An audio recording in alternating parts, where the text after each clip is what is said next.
हरिवंश पुराण जी का स्वाध्याय हम सभी कर रहे हैं। आचार्य जिनसेन जी द्वारा विरचित। मंगलम भगवान वीरो मंगलम गौतमोगणी मंगलम कुंद कुंदात्यो जैन धर्मोस्तु मंगलम।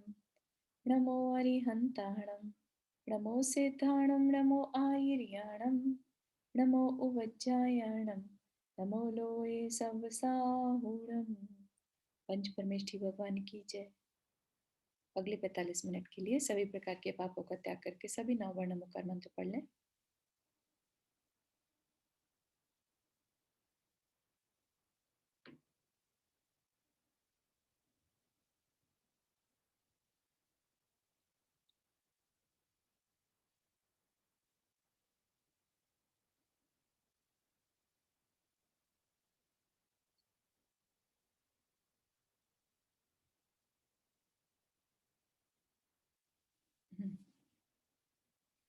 तो हमारा जो विषय इसमें चल रहा है वो है जहाँ गौतम गणधर थोड़ा सा श्रुत ज्ञान का कि भाई दिव्य ध्वनि जो कीर्ति है भगवान की ध्वनि वह क्या रूप है ना। तो द्वादशांग का रूप बता रहे हैं। ठीक। द्वादशांग के रूप बताने में सबसे पहले शुरुआत की श्रुत ज्ञान के 20 भेदों से। जैसे कि पर्याय ज्ञान जो है वो सबसे छोटा भेद है उसका, जो कि एक लब्धि पर्याप्तक सूक्ष्म निगोदिया जीव में होता है। ठीक। उससे कम किसी में नहीं हो सकता, सबसे कम है और उसको ढका नहीं जा सकता, ये देखा था। फिर धीरे धीरे बढ़ते हुए अक्षर से शब्द, शब्द से पद, ऐसा हमने देखा था, है ना। तो पद के बारे में जब हमने देखा था, पद में 3 भेद हैं: अर्थ, प्रमाण और मध्यम। तो बाकी तो ठीक है। मध्यम पद में हमने देखा कि 1634 करोड़ 83 लाख 7,888 अक्षर होते हैं। और अक्षर से यहाँ पर सिर्फ अक्षर, अल्फाबेट नहीं, शब्द और सेंटेंसेस भी, पूरे के पूरे बड़े बड़े अक्षर आ जाएंगे। ठीक। तो इतने एक पद में होते हैं अक्षर 1634 करोड़। फिर हमने शुरू किया एक एक अंग को लेना। ठीक। तो पहला जो आचारांग था उसमें 68,000 पद। तो 68,000, 18,000 पद, सॉरी, 18,000 को मल्टीप्लाई करोगे 1634 करोड़ से तो उतने शब्द, अक्षर उस पहले आचारांग में। दूसरे में 36,000, तीसरे में 42,000। ठीक। ऐसा करते करते हम लोग पहुंच गए थे छठे अंग पर। ठीक। छठा अंग ज्ञात्री कथांग है। ज्ञात्री कथा अंग, यह जिन धर्म की कथा रूप अमृत का व्याख्यान करता है तथा इसमें 5,56,000 पद है। ठीक है ना। इसीलिए कहने में आ जाता है ना कि आज जो ज्ञान हमारे पास है वो एक बूंद के बराबर है। जैसे पूरा सागर तो हो गया द्वादशांग, और इसका एक बूंद इज अवेलेबल आज की डेट में। इतना विशाल द्वादशांग है। ठीक। तो जो जिसमें जिन धर्म की कथाएं हैं तो वो कथांग, गायत्री कथा। सातवां अंग उपासका अध्ययनांग है। उपासका अध्ययनांग जहाँ पर उपासकों का अध्ययन मतलब उनके बारे में। तो श्रावक गण इसी अंग के आश्रित है। श्रावकों के बारे में अर्थात श्रावकाचार का वर्णन इसी अंग में है। इस अंग में 11,17,000 पद है। आठवां अंग अंतकृत दशांग है। अंतकृत दशांग मतलब इसमें 23,28,000 पद है। इसमें क्या है, इसमें प्रत्येक तीर्थंकर के तीर्थ में 10 प्रकार के उपसर्ग को जीतकर संसार का अंत करने वाले 10-10 मुनियों का वर्णन है। प्रत्येक तीर्थंकर के तीर्थ में मतलब जितने भी तीर्थंकर हुए उनके, हर तीर्थंकर के काल में ऐसा जरूर हुआ कि 10-10 मुनि उपसर्ग सहन करके तीर्थ कर गए, वो सॉरी मोक्ष गए। ठीक। तो उनका वर्णन है। नौवां अंग अनुत्तर पादिक दशांग, जिसके 92,44,000 पद कहे गए। इस अंग में प्रत्येक तीर्थंकर के तीर्थ में 10 प्रकार के उपसर्ग जीतकर अनुत्तर आदि विमानों में, मोक्ष तो नहीं लेकिन अनुत्तर आदि विमान, जो हमने सबसे ऊपर के विमान पढ़े थे अनुत्तर, उनमें उत्पन्न होने वाले 10-10 मुनियों का वर्णन है। स्त्री, पुरुष और नपुंसक के भेद से 3 प्रकार के त्रियंच, 3 प्रकार के मनुष्य एवं स्त्री और पुरुष के भेद से 2 प्रकार के देव। मतलब क्या? तिर्यंच 3 प्रकार के, स्त्री, पुरुष और नपुंसक। ऐसे ही मनुष्य 3 प्रकार के, और देवों में नपुंसक क्योंकि नहीं होते, तो देवों में स्त्री और पुरुष के भेद से 2। तो 3 त्रियंच, 3 मनुष्य और 2 देव, इन 8 चेतनों के द्वारा किए हुए 8 प्रकार के चेतनकृत, एक शारीरिक कुष्ठ आदि की वेदनाकृत और एक अचेतनकृत, जैसे दीवाल आदि गिरने से, मतलब किसी अचेतन वस्तु से तकलीफ होना। इस प्रकार सब मिलाकर 10 प्रकार के उपसर्ग कहे गए हैं। ठीक है, इन उपसर्गों को जीतकर जो मोक्ष गए या फिर आ, अनुत्तर विमानों में गए, ऐसे मुनियों का वर्णन है। 10वां अंग प्रश्न व्याकरण अंग है। इसमें आक्षेपणी आदि कथाओं का वर्णन है। तो नीचे थोड़ा सा एक्सप्लेन किया। आक्षेपणी आदि क्या मतलब? आक्षेपणी, विक्षेपणी, संवेदनी और निर्वेदनी के भेद से कथाएं 4 प्रकार की हैं, जो आगम में कथाएं हैं, है ना। 4 विकथाएं भी हमने देख रखी हैं, विकथा, स्त्री कथा, चोर कथा, भोजन कथा, राज कथा। राइट, यहाँ पर क्या है? ये 4 कथाएं हैं, विकथा नहीं कह रहे, कथाएं हैं। कैसा, क्या करती हैं कथाएं? जिसमें स्वमत का स्थापन होता है। स्व मतलब जो अपने मत को, जो जिन धर्म को की स्थापना करे, ऐसी कथाएं, जिन उनमें दृढ़ता को बढ़ाए, उन्हें आक्षेपिणी। जिनमें पर मत का खंडन है, उसे विक्षेपिणी। जो मिथ्यावादी ग्रंथ शास्त्रों का और उनके दर्शनों का खंडन करे, वो विक्षेपिणी। जिसमें धर्म के फल का वर्णन है, उसे संवेदिनी। संवेदिनी मतलब संवेद पैदा करे, जो संवेग पैदा करता है ना, मतलब जो डर पैदा करे। ठीक है, और जिसमें वैराग्य का वर्णन हो, उसे निर्वेदिनी कथा कहते हैं। ठीक है, तो ये चारों प्रकार की कथाएं जो हैं, कल्याणकारी कथाएं हैं, इसलिए इन कथाओं का वर्णन है। इसमें 93,16,000 पद है। 11वां अंग। टोटल कितने अंग हैं भगवान की वाणी के? किसी को जानकारी? 12 12 द्वादश माने 12 अंग। तो 11वें अंग पे पहुंचे हम। तो 11वें अंग में क्या है? विपाक सूत्र, विपाक सूत्रांग। विपाक मतलब फल, राइट। और सूत्र, सूत्र जो है, जो पद है कह लीजिए, विपाक को बताने वाले। यह अंग ज्ञानावरणादि 8 कर्मों के विपाक फल का वर्णन करता है, और इसमें 1,84,00,000 पद है।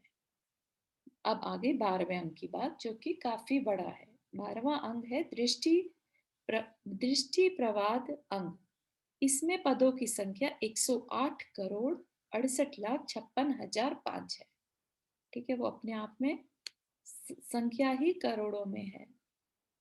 इस अंग में 363 दृष्टियों का विस्तार के साथ वर्णन किया गया है। ठीक है, जिन 363 मतों को मारीची ने चलाया था, उन 363 दृष्टियों का विस्तार के साथ वर्णन किया। ठीक है, तो अब इसमें जो थोड़ी सी चर्चा होगी, वो थोड़ी सी कठिन है। कठिन इन द सेंस कि वो मुझे भी इतना क्लियर नहीं हो पाया, इसलिए जितना मेरी समझ में है मैं उतना क्लियर करते हो। ठीक है, तो 363 दृष्टियां जो कि मिथ्यात्वादी की थी, कैसे बने उसके 363 वो बता रहे हैं। तो मूल में क्या है? 4 प्रकार की दृष्टियां हैं। क्रिया दृष्टि, अक्रिया दृष्टि, अज्ञान दृष्टि और विनय दृष्टि। तो ये सब किस दृष्टि से है? मिथ्यात्व की दृष्टि से है, राइट। तो क्रिया मतलब करने वाला, जो गलत कार्य करे वो एटलीस्ट कर तो रहा है, तो क्रिया दृष्टि। जो ऑपोजिट करे, जो करना है वो ना करके क्रिया करे। ठीक है, एक है अक्रिया दृष्टि, जो कुछ करे ही ना। ठीक, फिर अज्ञान दृष्टि, जिसने गलत ही समझकर कार्य किया। और विनय दृष्टि, जो दूसरे मतों में विनय रखे, या जो लौकिक विनय है उसको भी मोक्ष विनय की तरह माने। ठीक, तो ये विनय दृष्टि। तो 4 मेन दृष्टियां हो गई। उन चारों को आगे चलकर 363 में डिवाइड कर दिया।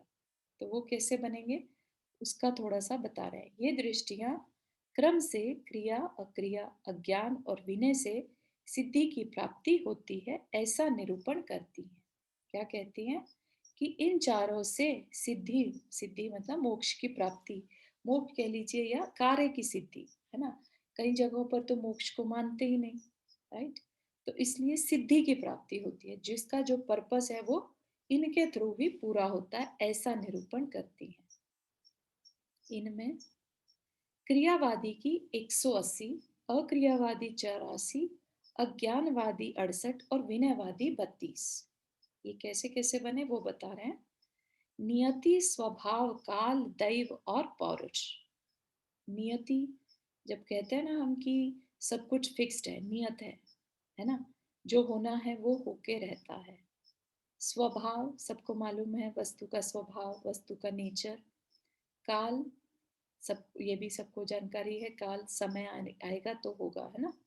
दैव, दैव मतलब भाग्य। और पौरुष मतलब पुरुषार्थ। इन 5 का थोड़ा स्लो जाइए ना। ठीक। सॉरी क्योंकि मैं थोड़ा सा नहीं नहीं नहीं, ये समझ confused। में आने वाला भी नहीं है एक्चुअली, ओके तो जस्ट सुन लीजिए, ठीक है। अच्छा हाँ, नहीं, ये आपको नहीं याद बहुत अच्छा रहने है, है। बहुत अच्छा है चारू जी। थोड़ा सा जस्ट मतलब थोड़ा सा हाँ स्लो अच्छा लगेगा, क्योंकि जो अभी शुरू में भी एक जो चीज निकली ना, जिसमें इससे पहले वाला, जस्ट पहले वाला, हाँ, जो आपने ये 4 क्रिया दृष्टि, अक्रिया दृष्टि, अज्ञान दृष्टि, विनय दृष्टि का जो एक्सप्लेनेशन किया था, वो थोड़ा सा जल्दी से हो गया। तो थोड़ा सा आपने जो अभी उसमें बताया था, अगर वो और बता दे तो। हाँ वही, अब आप अगर मतलब जानना चाहेंगे ना तो शायद आगे के मैं मतलब ना बता पाऊँ, ठीक है। तो ये आपने बताया था इसमें। हाँ हाँ, तो जितना जानकारी है उतना बताती हूँ। क्रिया दृष्टि, ठीक है, करने की दृष्टि से अगर हम कुछ कर रहे हैं, मतलब करना तो हम मानते हैं, लेकिन हम गलत कार्य करते रहे, उसी को धर्म मान लें, तो वो क्रिया दृष्टि, ठीक है। क्योंकि ये क्या किया, 363 मतों को 4 मेन कैटेगरीज में रख दिया, ठीक। फिर अक्रिया दृष्टि, जो कुछ ना करके भी सोचे कि काम हो जाएगा, ठीक है, वो अक्रिया दृष्टि। अपने में क्या है, क्रिया भी है, अक्रिया भी है, अनेकांतवाद है, ठीक है, स्यादवाद है। तो यहाँ पर क्या है, उन चीजों को मिस कर दिया, उसके किसी एक पक्ष को लेकर बता दिया कि हाँ ये पकड़ लो बस और काम हो जाएगा, ठीक है। तो इस तरीके से 363 मतों के लिए बताया कि 4 मेन दृष्टियां हैं, उनके फर्दर भेद प्रभेद कर दो तो 363 हो जाते हैं, ठीक। तो क्रिया, करना, कुछ करना। अक्रिया, जो ना करे, कुछ भी ना करे और सोचे कि मेरा मोक्ष हो जाएगा या का समय आएगा तो हो जाएगा। अज्ञान दृष्टि, जिसमें अज्ञानता के साथ, मतलब सही क्या गलत क्या वो जाने बिना समझना, राइट। और विनय दृष्टि, अभी आगे बताएंगे विनय दृष्टि क्या है, कि जैसे माता पिता हैं उनको भी भगवान के बराबर या जिनेंद्र देव के बराबर विनय करना, ठीक। तो इस तरीके से जिनकी अंडरस्टैंडिंग में सच्चे देव शास्त्र गुरु की अंडरस्टैंडिंग ना हो, ठीक है ना, ऐसी दृष्टियां मिथ्या दृष्टि कहलाएंगी। तो वो यहाँ पर दृष्टि प्रवाद अंग में इनका विस्तार के साथ वर्णन किया है, किनका, इन दृष्टियों का, ठीक है ना। क्योंकि अगर आपको याद हो, मिथ्या दृष्टि और सम्यक दृष्टि, दृष्टि कहते हैं ना, तो वो दृष्टियां क्या हैं, दृष्टियां मतलब पर्सपेक्टिव, ठीक है। तो 363 पर्सपेक्टिव्स क्या है, ठीक है। हाँ वर्षा जी, आपने हाथ रेस किया। जी जय जिनेन्द्र। तो ये वाला 11वें अंक के अंदर आएगा, राइट? 12वें में, अभी हमारा 12वां शुरू हो गया। यहाँ पर हमने जी। देखा था कि 11 तक, अब 12वां अंक दृष्टि प्रवाद अंक है, ओके, ठीक है। Thank you. ठीक, तो अब उसमें 363 कैसे बने वो बता दिया। क्रियावादी के 180, अक्रिया के 84, अज्ञानवादी के 68 और विनयवादी के 32, ठीक। अब क्रियावादी के 180 कैसे बने वो बता रहे हैं, ठीक है। तो एज आई सेड कि थोड़ा डिफिकल्ट है, और इसका ये क्या है, न्याय की भाषा है, ठीक है।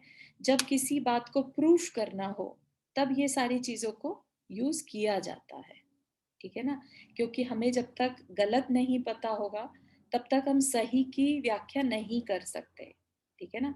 तो इसलिए 363 दृष्टियों में क्या प्रॉब्लम है वो जान लें अगर, तो हम सही को प्रेजेंट कर सकते हैं, इसलिए इसको न्याय की भाषा या न्याय का विषय कहते हैं। चालू ये 5 समवाय हैं, नियति, स्वभाव, काल, देव, पौरुष। देख सकते हैं। मैंने ट्राई किया था, मुझे सेम नहीं लगे ये, बट फिर भी वी कैन चेक, है ना। ठीक है, तो ये 5 जो हैं, इन 5 का स्वतः, स्वतः मतलब अपने लिए, और परतः दूसरा, ठीक है ना, स्व और पर, नित्य और अनित्य, इन 4 के साथ गुणा करने पर 20 भेद होते हैं। 5 ये, 4 ये चीज, राइट, स्वतः, परतः, नित्य और अनित्य, इन 4 से गुना करें तो 20। इन 20 को 9 पदार्थ के साथ मल्टीप्लाई कर दिया। 9 पदार्थ कौन से? 7 तो हमें पता है 7 तत्व होते हैं जी, पुण्य पाप, पाप और पुण्य, और उनमें पाप पुण्य ऐड करते हैं तो 9 हो जाते हैं, ठीक, बिल्कुल सही। तो 9 पदार्थ टाइम्स 4 टाइम्स ये 5, तो इन सबको कर दिया तो 180 भेद होते हैं। अब उसको कैसे बताएंगे 180 भेद हो गए? तो जैसे कोई मानता है कि जीव, 9 पदार्थ में पहला पदार्थ क्या? जीव, ठीक। तो जीव नियति से स्वतः है, कोई मानता है कि परतः है, कोई मानता है नित्य है, कोई मानता है अनित्य है ना। तो ये क्या है? एक एक दृष्टि को पकड़े हुए हैं, ठीक है ना। कोई मान रहा है जीव नियति से स्वतः है, स्व है, ठीक है। कोई मानता है पर है, कोई मानता है नित्य। तो अब अगर आप इसकी एक्सप्लेनेशन मांगेंगे तो मेरे पास एक्सप्लेनेशन नहीं है कि इसका क्या मतलब हो गया, ठीक है। थोड़ा सा जो समझ में आ रहा है वो यही है, क्योंकि काफी बड़ा विषय है, तो अगर इसकी डिटेल में जाएंगे तो बहुत समय लग जाएगा अपने को। जीव नियति से स्वतः है, जीव नियति की अपेक्षा, ठीक है, स्व है। कोई मानता है पर है, कोई कहता है जीव नित्य है, कोई मानता है नियति की अपेक्षा अनित्य है, ठीक। फिर स्वभाव की अपेक्षा, फिर काल की अपेक्षा, फिर दैव की अपेक्षा, और फिर पौरुष की अपेक्षा। तो एक तरह से 180 का परमोटेशन कॉम्बिनेशन लगाना है, ठीक है ना। तो सबके ऊपर अप्लाई करके, इन जीव को इन 5 के ऊपर अप्लाई करके उन्होंने आगे चल के कह दिया कि इस तरह से बाकी के पदार्थों पर भी लगाना, ठीक है। तो यहाँ पर और ज्यादा कोई एक्सप्लेनेशन नहीं है, ठीक है। स्व मतलब होता है अपना, और पर मतलब दूसरा। कोई जीव को अपना मानता है, कोई जीव को पराया मानता है, दूसरा मानता है। कोई जीव को नित्य मानता है, कोई अनित्य मानता है, ठीक है ना। तो कहीं पर भी इतना अनेकांतवाद नहीं है जितना जैन धर्म में है, जैन शास्त्र में है, जहां पर हर अपेक्षा से जीव को बताया गया है, हर तत्व को बताया गया इनफैक्ट, है ना, ठीक है। तो यहाँ पर फिर स्वभाव, पहले नियति लिया, फिर स्वभाव लिया। कोई मानता है जीव स्वभाव से स्वतः है, कोई मानता है परतः, कोई मानता है नित्य, कोई मानता है अनित्य। फिर जीव को काल से, कोई मानता है स्वतः, कोई मानता है परतः, कोई मानता है नित्य, कोई मानता है अनित्य, और कोई मानता है जीव दैव से स्वतः, कोई मानता है परतः, कोई मानता है नित्य, और कोई मानता है अनित्य। कोई मानता है जीव पौरुष से स्वतः है, कोई मानता है परतः है, कोई मानता है कि नित्य है, और कोई मानता है कि अनित्य है। जिस प्रकार नियति आदि के कारण जीव पदार्थ के 20-20 भंग है, मतलब परमुटेशन है, उसी प्रकार अजीवादी पदार्थ के भी 20 भंग हैं।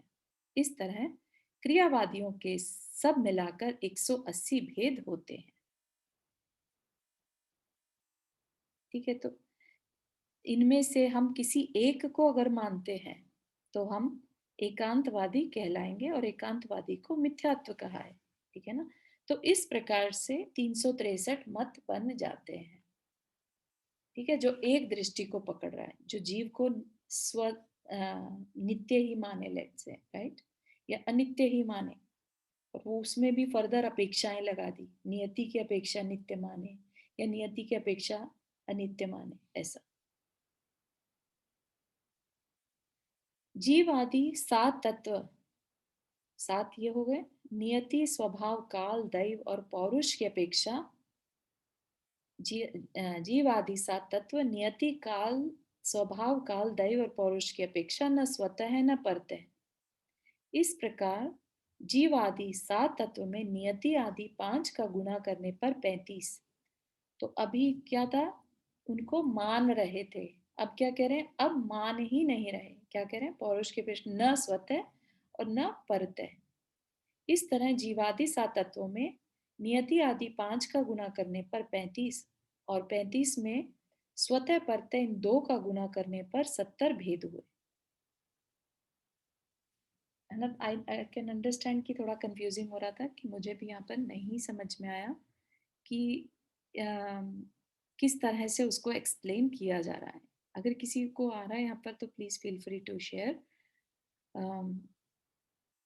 ठीक है, कभी और विषय अगर किसी अपने शास्त्र जी में आता है ना, जहाँ तक मुझे ध्यान है ये इसमें आना चाहिए, आलाप पद्धति में, है ना, वो न्याय का ग्रंथ है, उसमें आएंगे सारे विषय पूरी डिटेल में। पुनः जीवादि 7 तत्व नियति और काल की अपेक्षा नहीं है, इसलिए 7 में 2 का गुना करने पर 14 भेद हुए। पूर्वोक्त 70 भेदों के साथ इन 14 भेदों को मिलाकर अक्रियावादी के 84 भेद होते हैं। अब क्या बता रहे हैं, अज्ञान के, अज्ञान जीवादि 9 पदार्थों को सत, असत, उभय, अव्यक्तव्य, सद अव्यक्तव्य, असत अव्यक्तव्य और उभय अव्यक्तव्य, इन 9 की जगह 7 होना चाहिए था। 7 भंगों से कौन जानता है, मतलब जीव आदि 9 पदार्थों को 7 भंग, सप्तभंगी बोलता ना, सप्तभंगी वाणी होती है, स्यादवाद वाणी सप्तभंगी होती है, 7 भंग होते हैं, मतलब 7 तरीके होते हैं किसी भी बात को कहने के, है ना। अगर आपको याद हो, या अपन ने चर्चा पिछले किसी पुराण में करी है। सत मतलब होना, असत मतलब नहीं होना, उभय मतलब होना, ना सत होना ना असत होना, है ना। अव्यक्तव्य मतलब जो न कहा जा सके, है ना। सद अव्यक्तव्य है तो सही लेकिन कहना मुश्किल है। असत अव्यक्तव्य जो है नहीं लेकिन बताना मुश्किल है। और उभय ना है और ना नहीं है और है ये भी नहीं कह सकते, दोनों में से कुछ भी कहना मुश्किल है। ठीक है, इस प्रकार से उन सबको जीव आदि 9 पदार्थों पर लगाना। ठीक है, इस प्रकार 9 पदार्थों में 7 भंगों का गुणा करने पर अज्ञानिक मिथ्या दृष्टियों के 63 भेद होते हैं। जैसे कोई कहता है कि जीव सत रूप है, यह कौन जानता है, मतलब कि मतलब जो मिथ्या दृष्टि है वो ये मान के चलेंगे कि सत्य है, जीव है, ये कौन जानता है, यानी कि कोई नहीं जानता, है ना। मतलब इसका प्रूफ क्या है, ऐसा। कोई कहता है जीव असत रूप है, यह कौन जानता है। कोई कहता है जीव सत असत यानी उभय रूप है, यह कौन जानता है। कोई कहता है कि जीव अव्यक्तव्य रूप है, यह कौन जानता है। कोई कहता है कि जीव सद अव्यक्तव्य रूप है, यह कौन जानता है। कोई कहता है कि जीव असद अव्यक्तव्य रूप है, यह कौन जानता है। और कोई कहता है कि जीव सत असत अव्यक्तव्य रूप है, यह कौन जानता है। इसी प्रकार अजीवादि पदार्थों के साथ 7 भंगों की योजना करने पर 63 भेद होते हैं। ठीक है, I know it feels very weird कि समझ नहीं आ रहा है, लेकिन फिर भी हम सिर्फ पढ़ रहे हैं, है ना। इन 63 भेदों में जीव की सत उत्पत्ति को जानने वाला कौन है ना, क्वेश्चन क्रिएट करना। जीव की असत उत्पत्ति को जानने वाला कौन है। जीव की सत असत उत्पत्ति को जानने वाला कौन है। और जीव की अव्यक्तव्य उत्पत्ति को जानने वाला कौन है। केवल भाव की अपेक्षा स्वीकृत इन 4 भेदों के और मिला देने पर आज्ञानिक मिथ्या दृष्टियों के सब भेद 67 हो जाते हैं। 63 + 4, इन 4 भावों को और मिला दिया तो 67 हो जाते हैं। ठीक, किस तरह से 363 मत बने वो बता रहे हैं। अब है विनय। विनय मिथ्या दृष्टि किसे कहते हैं? माता पिता देव राजा ज्ञानी बालक वृद्ध और तपस्वी, इन 8 का मन वचन काय और दान से विनय करना चाहिए। इसीलिए मन वचन काय इन 4 का माता आदि 8 के साथ, ये जो 8 बताए हैं ×4, इनका संयोग करने से मतलब मल्टीप्लाई करने पर वैनयिक मिथ्या दृष्टियों के 32 भेद हो जाते हैं।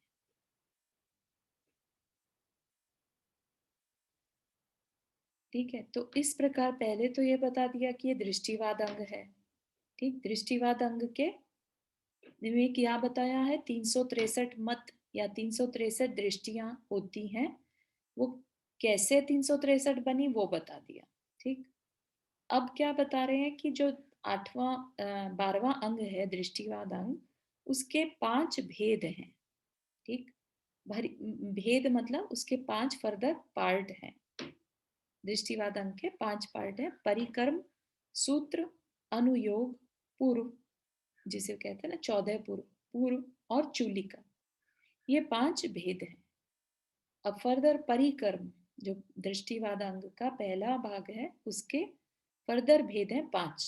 क्या? चंद्र प्रज्ञप्ति, सूर्य प्रज्ञप्ति, जम्बूद्वीप प्रज्ञप्ति, द्वीप समुद्र प्रज्ञप्ति और व्याख्या प्रज्ञप्ति। ये 5 प्रज्ञप्तियां कही गई हैं, अर्थात इन 5 प्रज्ञप्तियों की अपेक्षा परिकर्म के 5 भेद हैं। ठीक है, तो पहले क्या बोला? दृष्टि अंग के 5 भेद हैं। फिर दृष्टि अंग के जो 5 भेदों में पहला भेद है, उसके फर्दर 5 भेद हैं। 5 भेद बता दिए। अब उनको एक्सप्लेन कर रहे हैं कि क्या है चंद्र प्रज्ञप्ति में, क्या है। ठीक है, तो इसमें चंद्र, जैसा कि नाम से ही समझ में आता है, चंद्र प्रज्ञप्ति या चंद्रमा का साम्राज्य। तो चंद्रमा का जो विमान है, ठीक है, चंद्रमा ज्योतिष जो विमान है, उसके सारा जो साम्राज्य है, उसके भोग और संपदा का वर्णन करने वाला यह चंद्र प्रज्ञप्ति भेद कहलाता है। ठीक है, इनमें चंद्र प्रज्ञप्ति के 36,05,000 पदों के द्वारा चंद्रमा की भोग आदि संपदा का वर्णन करती है। सूर्य प्रज्ञप्ति, सूर्य प्रज्ञप्ति में क्या है? 5,03,000 पदों के द्वारा सूर्य के स्त्री आदि विभाव का निरूपण करती है। सूर्य विमान है, सूर्य के विमान में जो इंद्र है, देवियां हैं, है ना, पूरी उनकी क्या व्यवस्था है, वो सब का वर्णन इसमें सूर्य प्रज्ञप्ति भेद में किया 5,03,000 पदों के साथ। जम्बूद्वीप प्रज्ञप्ति, पूरे जम्बूद्वीप का वर्णन 3,25,000 पदों के द्वारा जम्बूद्वीप के सर्वस्व का वर्णन करती है। ठीक है, अभी यहाँ से थोड़ा सा समझ में आ रहा होगा ना दृष्टिवाद अंग से। यहाँ पर किसी को कुछ पूछना है? दृष्टिवाद अंग के भेद बताए, जो भेद के में फर्दर जो भेद हैं परिक्रम में, राइट, वो बता रहे हैं अभी।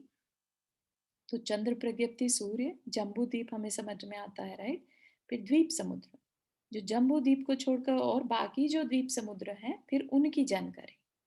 ठीक, तो जम्बूद्वीप में 52,36,000 पद, ऐसी द्वीप और समुद्र का वर्णन। अच्छा, जम्बूद्वीप वाले में 3,25,000 और उसके बाद 52,36,000 पद, जिसमें कि द्वीप और सागरों का वर्णन करने वाली चौथी द्वीप समुद्र प्रज्ञप्ति है।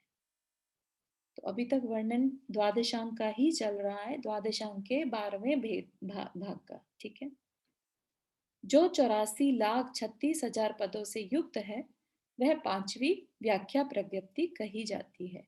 इसमें क्या है? व्याख्या प्रज्ञप्ति में रूपी द्रव्य, अरूपी द्रव्य तथा भव्य अभव्य जीवों के समूह आदि सबका विस्तार के साथ वर्णन करती है। रूपी द्रव्य और अरूपी द्रव्य। जैनिन जी, आपने हाथ रेज किया। हाँ चारू जी, मैं एक सॉरी जी, आपकी आवाज एको हो रही है। मैं एक जनरल क्वेश्चन पूछ सकता हूँ? हाँ हाँ श्योर।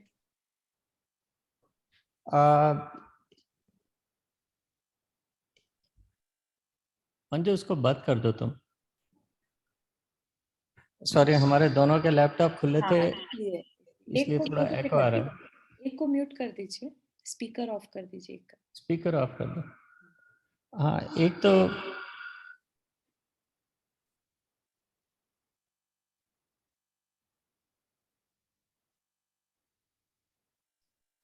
एक तो ये पूछना था कि इसमें बहुत सारे क्लासिफिकेशंस हैं और बहुत सारे काउंटिंग और बहुत सारे नंबर्स हैं, पर ये समझ में नहीं आ रहा है कि उनको जीवन में कैसे ढालो, मतलब हमारे दैनिक जीवन में क्या उससे हम क्या सीखें। बहुत सुंदर। एक तो ये है, और दूसरा प्रश्न ये है कि जैसे आप इसमें बहुत सारे पद हैं, क्या वो अभी भी एग्जिस्टेंस में हैं या अभी नहीं है वो सारे पद एग्जिस्टेंस में? चलिए, तो बहुत ही अच्छा क्वेश्चन, क्योंकि जब मैं स्वाध्याय खुद के लिए करती हूँ हमेशा, तो मेरे दिमाग में ये रहता है कि ये मेरे लिए क्या इंफॉर्मेशन दे रहा है या मैं इसको कैसे यूज करूँ, है ना। तो जो यहाँ पर मुझे समझ में आ रहा है, इतनी जो इन्फॉर्मेशन हम पढ़ रहे हैं जो हमें याद नहीं रहने वाली है ना, क्योंकि हम इसको अनलेस कि हम इसको बार बार पढ़ें और मेमोराइज करें, तब तो हमें हो सकता है ये मेमोराइज हो जाए कि ये इतने अंग हैं, इसके ये मतलब है, इसमें ये वर्णन है। ठीक है, तो हमें सिर्फ यहाँ पर ये फोकस रखना है कि द्वादशांग कितना विशाल है। ठीक है, मतलब कि हमारी नॉलेज बहुत छोटी सी है। हम आज अगर एक शास्त्र या 10 शास्त्र पढ़कर ये सोचें कि हमने सब पढ़ लिया, तो ये हमारी भूल है। कहीं पर भी हमारे अंदर अहंकार ना आ जाए। ठीक है ना, तो इसका ये पर्पस है कि ये जान लो कि द्वादशांग कितना बड़ा है। ठीक है, तो ये एक चीज हो गई। दूसरी चीज जो मेरे जानने में आया है, महाराज जी के शायद किसी जिज्ञासा समाधान में ये आया था कि कितना अवेलेबल है। ठीक है ना, तो वो जो एग्जाम्पल दिया भी सागर में बूंद के बराबर, तो इनमें से कोई भी अंग इस समय अवेलेबल नहीं है। सिर्फ ऐसा बोलते हैं कि जो 12वां अंग है उसका कुछ भाग अवेलेबल है, वो भी कुछ भाग, बहुत छोटा सा। ठीक है, तो दैट्स ऑल नॉलेज है। ठीक है, उसके बाद तभी जब रचना की गई तो षडखंडागम की रचना सबसे पहले की गई। तो षडखंडागम जो शास्त्र है वो इनका एक बूंद के बराबर भाग कहा जाएगा। ठीक है ना, वो आचार्यों ने लिखा। ठीक है ना, वो किसी गणधर ने नहीं बताया। जो द्वादशांग के पाठी गणधर हैं उनका नॉलेज लाइक उस टाइम पे लिखा नहीं जाता था, है ना। जब गणधर बताते थे तब लिखा नहीं जाता था। तो ये सारी जो जानकारी है, तो आप ये चाहें अगर कि मैं आज ये अंग पढ़ लूं, तो ये अवेलेबल नहीं है। सिर्फ इन अंगों की नाम और इनमें क्या है, सिर्फ इतनी जानकारी अवेलेबल है। That's all. अच्छा, थैंक यू। ठीक है ना, तो इसलिए अपन भी इसमें बहुत ज्यादा समय नहीं लगा रहे हैं, क्योंकि अपना जब विषय जिससे रिलेटेड होगा हम उसमें अच्छे से समझेंगे, है ना। तो यहाँ पर हमने प्रज्ञप्ति 5 प्रज्ञप्ति बता रहे थे वो, राइट। तो वो 5 प्रज्ञप्ति बता दी। अब कह रहे हैं दूसरा भेद। ठीक है, हमने क्या भेद पढ़े थे? परिक्रम, सूत्र, अनुयोग, पूर्व और चूलिका। तो परिक्रम बता दिए, उसके 5 भेद, चंद्र, प्रज्ञप्ति, सूर्य, जम्बूद्वीप, दीप, समुद्र और व्याख्या। अब सूत्र, दृष्टिवाद के दूसरे भेद सूत्र में 88 लाख पद हैं। इसके अनेक भेदों में से प्रथम भेद में अबंधक यानी बंध न करने वाले भावों का वर्णन है। मतलब क्या कि किन किन भावों से बंध नहीं होता, वह सब वर्णन यहाँ पर किया गया है। ठीक। दूसरे भेद में श्रुति, स्मृति और पुराण के अर्थ का निरूपण है। श्रुति, स्मृति और पुराण क्या मतलब कि भगवान की वाणी कितना उसका निरूपण आचार्यों ने किया है ना, निरूपण पुराण उन्हीं के थ्रू हमें मिले, राइट। तो पुराण रचे गए, कहानियां हमने जो पढ़ा, राइट, कथाएं। तो दूसरे सूत्र के दूसरे भेद में श्रुति स्मृति और पुराण के अर्थ का निरूपण है कि ये क्या होता है। तीसरे भेद में नियति पक्ष का कथन है और चौथे भेद में नाना प्रकार के पर समयों मतलब अन्य दर्शनों का निरूपण है। ठीक। दृष्टिवाद के तीसरे भेद में अनुयोग जिसे कहते हैं, अनुयोग में 5000 पद हैं तथा इसके अवांतर भेद, अवांतर मतलब फर्दर भेद करने पर प्रथमानुयोग, जो 4 अनुयोग हम भी जानते हैं, अनुयोग 4 प्रकार के होते हैं ना, द्रव्यानुयोग, चरणानुयोग, कर्णानुयोग और प्रथमानुयोग। तो प्रथमानुयोग में 63 चलाका पुरुषों के पुराण का वर्णन है। ठीक है। दृष्टिवाद का चौथा भेद पूर्वगत कहा जाता है। 5 भेद में से चौथे भेद को पूर्वगत, उसके उत्पाद आदि 14 भेद हैं। आगे बताएंगे उन 14 के नाम। और प्रत्येक भेद में निम्न प्रकार वस्तुओं की संख्या जाननी चाहिए। उन भेदों में क्रम से 10, 14, 8, 18, 12, 12, 16, 20, 30, 15, 10, 10, 10 और 10 वस्तुएं हैं तथा प्रत्येक वस्तु के 20-20 प्रावृत होते हैं। मतलब उसके भेद प्रभेद सब कैटेगरीज बता रहे हैं यहाँ पर। ठीक। तो जो पहला उत्पाद पूर्व है उसमें 1 करोड़ पद हैं जिसमें द्रव्यों के उत्पाद व्यय और द्रव्य का वर्णन है। उत्पाद व्यय द्रव्य मतलब उत्पन्न होना, द्रव्य का उत्पाद, द्रव्य का व्यय होना मतलब उनका द्रव्य का उत्पाद तो कुछ होता नहीं है, द्रव्य तो द्रव्य रहते हैं, राइट। तो द्रव्यता में द्रव्य आ जाएगा, उत्पाद व्यय उनके गुण और पर्यायों का होता है। ठीक। तो यहाँ पर द्रव्यों के उत्पाद व्यय और द्रव्य का वर्णन है। दूसरा अग्रायणीय पूर्व है, उसमें 96 लाख पद हैं तथा स्वमत, सम्मत, 7 तत्व, 9 पदार्थ आदि का वर्णन है। पहले अग्रायणीय पूर्व की जिन 14 वस्तुओं का कथन किया गया उनके नाम यथाक्रम से इस प्रकार जानना चाहिए। मतलब यहाँ पर जो नाम भी दिए हैं ना, इवन इनका कहीं पर वर्णन नहीं मिलता। मतलब इवन एक शास्त्री जी में पढ़ा था कि इन जैसे 14 वस्तुएं हैं पहले अग्रायणीय पूर्व की, तो इनका कोई वर्णन नहीं अवेलेबल है। इतना ज्यादा जो द्वादशांग है वो नष्ट हो चुका है। पूर्वांत, अपरांत, ध्रुव, अध्रुव, अच्व्यन लब्धि, अध्रुव, संप्रणधि, कल्प, अर्थ, भौमावय, सर्वांत कल्पक, निर्वाण, अतीतानागत, सिद्ध और उपाध्याय। तो इनकी कोई फर्दर क्लैरिफिकेशन नहीं है। अग्रायणीय पूर्व की पंचम वस्तु के 20 प्रावृत हैं, पाहुड़ जिसे बोलते हैं। उनमें कर्म प्रकृति नाम के चौथे प्रावृत में निम्नलिखित 24 योग द्वार हैं। कृति, वेदना, स्पर्श, कर्म, प्रकृति, बंधन, निबंधन, प्रक्रम, उपक्रम, उदय, मोक्ष, संक्रम, लेश्या, लेश्या कर्म, लेश्या परिणाम, साता सात, दीर्घ रस्व, भव धारण, पुद्गल आत्मा, निदत्ता निधत्तक, सनिकाचित, अनिकाचित, कर्म स्थिति और स्कंद। इन योग द्वारों में समस्त विषयों की हीनाधिकता यथा योग्य जाननी चाहिए। अन्य पूर्वों की वस्तु, प्रावृत और अनुयोग आदि का भेद आगम के अनुसार जानना चाहिए। तो यहाँ पर किसी की एक्सप्लेनेशन नहीं दिया और कहा कि आगम के अनुसार जानना चाहिए।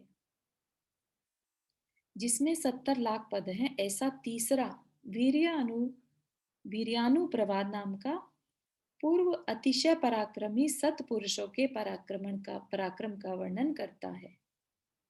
जिसमें 7 लाख पद हैं, ऐसा चौथा अस्ति नास्ति प्रवाद पूर्व स्वचतुष्टय की अपेक्षा जीवादि द्रव्यों के अस्तित्व और पर चतुष्टय की अपेक्षा उनके नास्तित्व का कथन करता है। हाँ भूमिका। जय जिनेंद्र। चारू एक क्वेश्चन है कि जब भगवान हुए थे शंकर भगवान के, इसमें शुद्ध केवली हुए, तो शुद्ध केवली को जो ये द्वादशांग और 14 पूर्वों की जो जानकारी हुई वो तीर्थंकर भगवान ने सब सुनाई, ऐसे उनको जानकारी हुई? क्योंकि वो तो थे नहीं, आगम तो था नहीं उस टाइम, मतलब लिखा हुआ नहीं था। तो इससे ज्यादा जानकारी थी इनफैक्ट, राइट? क्योंकि उनको पूरे जो द्वादशांग जितने भी हम यहाँ पर भेद प्रभेद पढ़ रहे हैं ना, इन सब तो वो सारी जानकारी उनको तीर्थंकर भगवान के मुख से हुई उस टाइम पर। हाँ, तो ओके। आप ये देखो कि 1 करोड़ पद, कितने कितने पद हैं, राइट? ये कहीं नहीं मिलते आज की डेट में। That is understood. वो समझ में आ गया, आज तक नहीं हुआ। तो उस टाइम पे भगवान, जैसे हम कहते हैं ना कि अब गौतम गंधर्व भी शुद्ध केवली ही थे, राइट? वो बाद में केवल ज्ञान हो गया, तो बट उनको भी क्वेश्चंस आते थे, जैसे अंदर जब भगवान की दिव्य ध्वनि गिरती थी, तो जब उनको भी क्वेश्चंस आते थे, तो ऐसी उनका ज्ञान जब क्षयोक्षम हुआ या भगवान की ध्वनि से उनका ठीक होता गया, तो ऐसे ही मतलब तभी शुद्ध केवली बन गए, राइट? मतलब भगवान की दिव्य ध्वनि से ही उनका समाधान अपने आप होता गया। और ऐसे शुद्ध केवली और केवली में डिफरेंस है, ठीक है? That I understood. हाँ, केवली भगवान को केवल ज्ञान होता है, बट गंधर्व भगवान को केवल तो वो भगवान की तो वो भगवान की दिव्य ध्वनि से ही उनका अपने आप समाधान हुआ। राइट? बिल्कुल। और ये अभी जो रचना हुई है, ये जब सबकी कम होती गई, मेमोरी कम हो गई, वो पुष्पदंत और भूतबली तब रचना करने का उनका मन बना। Thank you. एक बार जैसे ऐड करना चाहती हूँ, द्वादशांग का ज्ञान इंद्र को भी होता है, लेकिन वो मुनि नहीं होता, इसलिए उसको केवली नहीं कहते। केवली नहीं कहते। ज्ञान तो बहुत से लोगों को होता है, सारे जितने 5वें स्वर्ग के वो देव, लोकांतिक देवों को भी द्वादशांग का ज्ञान। सही, बहुत सही। ठीक है, तो मुझे अच्छा नहीं लग रहा है कि इतना एक्सप्लेन नहीं कर पाया हूँ, क्योंकि मुझे सच में नहीं समझ में आया, और फिर पढ़ने के लिए समय बहुत चाहिए था, जो कि मेरे पास नहीं था। तो कभी मौका लगा तो I will definitely explain this, कि द्वादशांग का एक सेपरेट विषय हम रख सकते हैं, है ना? नहीं, ये इतना बड़ा है और इतने इसमें नंबर्स है ना कि सिर्फ पढ़ के इसको तो मतलब अगर कभी समझाना होगा तो फिर ब्लैक बोर्ड चाहिएगा, जिसमें आप कॉम्बिनेशन बना के बता सके। वो भी है, और कोई बताने वाला भी कोई अच्छा हो ना। फिर बहुत डिटेल है, बहुत ज्यादा, बहुत डिटेल एक्सप्लेन करना मुश्किल है। आई विल कीप एन आई कि अगर हमें कोई अच्छा प्रवचन या एक्सप्लेनेशन इस पर मिलती है तो I would love to share, है ना? बट थैंक यू चारू, अनुमोदना आपको, जितना पढ़ा रहे हो उतना भी अच्छा पढ़ा रहे हो। मुझे तब अच्छा लगता है जब मुझे खुद पता हो कि मैं क्या पढ़ा रही हूँ। आज का विषय जो है ना, पहली बार ऐसा हो रहा है कि मुझे भी नहीं मालूम कि ये क्या कहना चाह रहे हैं यहाँ पर, है ना? क्योंकि ये नाम है, राइट? और एक्सप्लेनेशन कुछ भी नहीं किया है, जस्ट अपने अंदर ये भाव रहे कि हाँ, ये जानकारियां अवेलेबल हो सकती थी, द्वादशांग में ये सब कुछ था, ठीक है ना? बहुत बहुत अनुमोदना। सही, ठीक है। 1 करोड़ पदों से सही जो 5वां ज्ञान प्रवाद पूर्व नाम का पूर्व है, वह 5 प्रकार के ज्ञान का वर्णन करता है। तो सबसे इंटरेस्टिंग बात तो यह है कि जो हरिवंश पुराण जी हमने पिक किया है, ये सबसे कठिन पुराण है। कठिन इन द सेंस कि इसमें जो जानकारियां हैं वो किसी और पुराण में नहीं मिलती। इसको बहुत जगह पर रेफरेंस की तरह से यूज किया जाता है, ठीक है? तो आज हम बेसिकली बहुत मास्टर्स लेवल की क्लास पढ़ रहे हैं, ठीक है ना? तो इसको छोटी मोटी क्लास नहीं समझिएगा, अपन बहुत डिटेल में पढ़ रहे हैं। जो हमने जम्बू द्वीप का वर्णन पढ़ा, जो 2.5 द्वीप का वर्णन पढ़ा, राइट, और पूरे मध्य लोक का वर्णन देखा था, वो सिंपली इतनी डिटेल किसी भी सामान्य पुराण में नहीं मिलती, है ना? क्योंकि पुराण नॉर्मली क्या समझा जाता है, बिगिनर लेवल, है ना? लेकिन जो हरिवंश पुराण है वो बिगिनर लेवल का नहीं है। तो इसको पढ़ने के बाद अपने काफी ज्यादा विशुद्धि बढ़ेगी, ठीक है ना, क्योंकि जितना प्रयास हम लगाएंगे विशुद्धि तो क्या बढ़ेगी, बिल्कुल कुछ समझ ही नहीं आ रहा कि क्या चीज है, मुझे तो कुछ समझ ही नहीं आ रहा। सॉरी मतलब सुन रही हूँ आंटी, हाँ हाँ, आज का विषय जस्ट सुन लीजिए। ऐसे, हाँ सुन रहे हैं कि मतलब ये पता लगा कि इतने द्वादशांग है, बस इसमें इतना इतने ही, इतने वो है। यही पर्पस है आज। मतलब शुरू में पहले जो चीजें थी वो फिर भी कुछ समझ आ रही थी, आई ये कैन तो अंडरस्टैंड। बिल्कुल समझ से परे है चीज। No worries, no worries. और अपने को मुझे ये लगता था ना कि जैसे पद्म पुराण वगैरह पढ़े कि ये भी ऐसा पुराण टाइप होगा कुछ, एग्जैक्टली ऐसा तो हमें मुझे नहीं लगता है मालूम था, कि क्योंकि मेरा भी पहली एक्सपेक्टेशन, बार ही हाँ पढ़ना हो रहा है आप लोग के साथ ही। हाँ तो अब पता चल रहा है कि ये काफी डिटेल्ड और काफी हाई लेवल का है, विच इज ओके, है ना। नहीं, आगे अच्छा आएगा, अच्छा आगे सब कहानियां और व्रत का हाँ आएगा हाँ।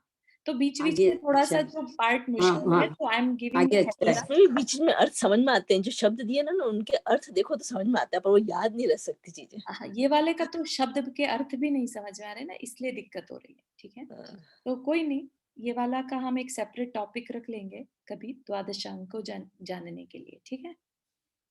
हाँ, नंदा जी कुछ कह रहे हैं, हाथ रेस किया या हो गया? हाँ, ये पूछ रही थी, ये हरिवंश पुराण सिर्फ ये जिनसेन जी द्वारा रचित है या और भी मुनियों के आचार्यों के द्वारा भी रचित है? जानने में तो नहीं आया, इसके बाद में अच्छा अगर अच्छा पढ़ी हो तो अलग बात है। अच्छा अच्छा। ना टीकाएं हैं, मतलब ये उसमें हाँ से ये वाला सारा पोर्शन हटा के मेन हाँ, वो पांडवों की समरी कहानी वाला। अच्छा, तो हरिवंश पुराण एक ही है जो ये जिनसेन जी द्वारा रचित है। करेक्ट। ठीक। अगर हम चाहते तो हम समराइज्ड वे में भी पढ़ सकते थे, है ना? नहीं, ये बहुत अच्छा है, इसमें ये बहुत मतलब अच्छा है, एक बार को साथ में पढ़ हाँ, लेंगे। एक बार पढ़ और लेंगे तो अकेले फिर पढ़ भी नहीं सकते हैं, नहीं बहुत पढ़ मुश्किल सकते थे, होता है कभी नहीं इसमें। पता पढ़ तो सकते लगा थे। कि द्वादशांग में क्या चीज है, हाँ पता तो लगा एटलीस्ट। अच्छा, इसमें एक चीज आगे, अभी मुझे कल ही मैंने पढ़ा कहीं, धृतराष्ट्र अंधे नहीं थे, हाँ जी, ये अभी इसमें आएगा पुराण में। आएगा, बहुत सुंदर आएगा, बिल्कुल सही। हाँ जैने जी आपने हाथ रेस किया। हाँ, एक चीज और पूछ रही थी, आपने बोला कि हरिवंश पुराण बहुत हाई लेवल का है, मास्टर्स लेवल का है, जिसे धर्म के बारे में ज्यादा नहीं मालूम हो, जैसे हम हैं, जी तो हमारे लिए सबसे पहली किताब कौन सी पढ़नी होगी हमें? व्हाट इज द बेस्ट हाँ फर्स्ट रिसोर्स फॉर अस? हाँ, फर्स्ट इन द सेंस कि थोड़ी भी बैकग्राउंड है अगर, ठीक है ना, तो हाँ हाँ, हमने जैसे जैन तत्व विद्या शुरू की हुई है। ऐसा नहीं मानिए कि ये आप इसमें अगर नहीं पकड़ पा रहे हैं तो अपने आप से डिस्करेज नहीं, क्योंकि कहानी तो आएगी, है ना। जैसे अभी ऋषभदेव भगवान की थोड़ी सी स्टोरी हमने पढ़ी थी बीच में, राइट। उसके बाद यहाँ पर द्वादशांग के बारे में बताने लगे, उसके बाद फिर से कहानी आएगी। अभी बहुत सुंदर कहानी है जो कौरव और पांडवों के बीच की चलती है पूरी, है ना। तो वो अच्छा सारा अपने को समझ में आएगा क्लियरली, उसमें कोई दिक्कत नहीं है। तो पुराण तो इजी ही रहता है, जो ये बीच बीच में इंफॉर्मेशन है वो काफी डिटेल्ड है, उस वे से मैंने इसको कठिन बताया, ठीक है। तो पुराण, और फिर जैन तत्व विद्या हम साथ में पढ़ रहे हैं, 2 दिन जैन तत्व विद्या लेते हैं और 2 दिन पुराण पढ़ रहे हैं। तो जैन तत्व विद्या में बाकी सारी चीजें जानने योग्य जो थी वो सब आ जाती हैं।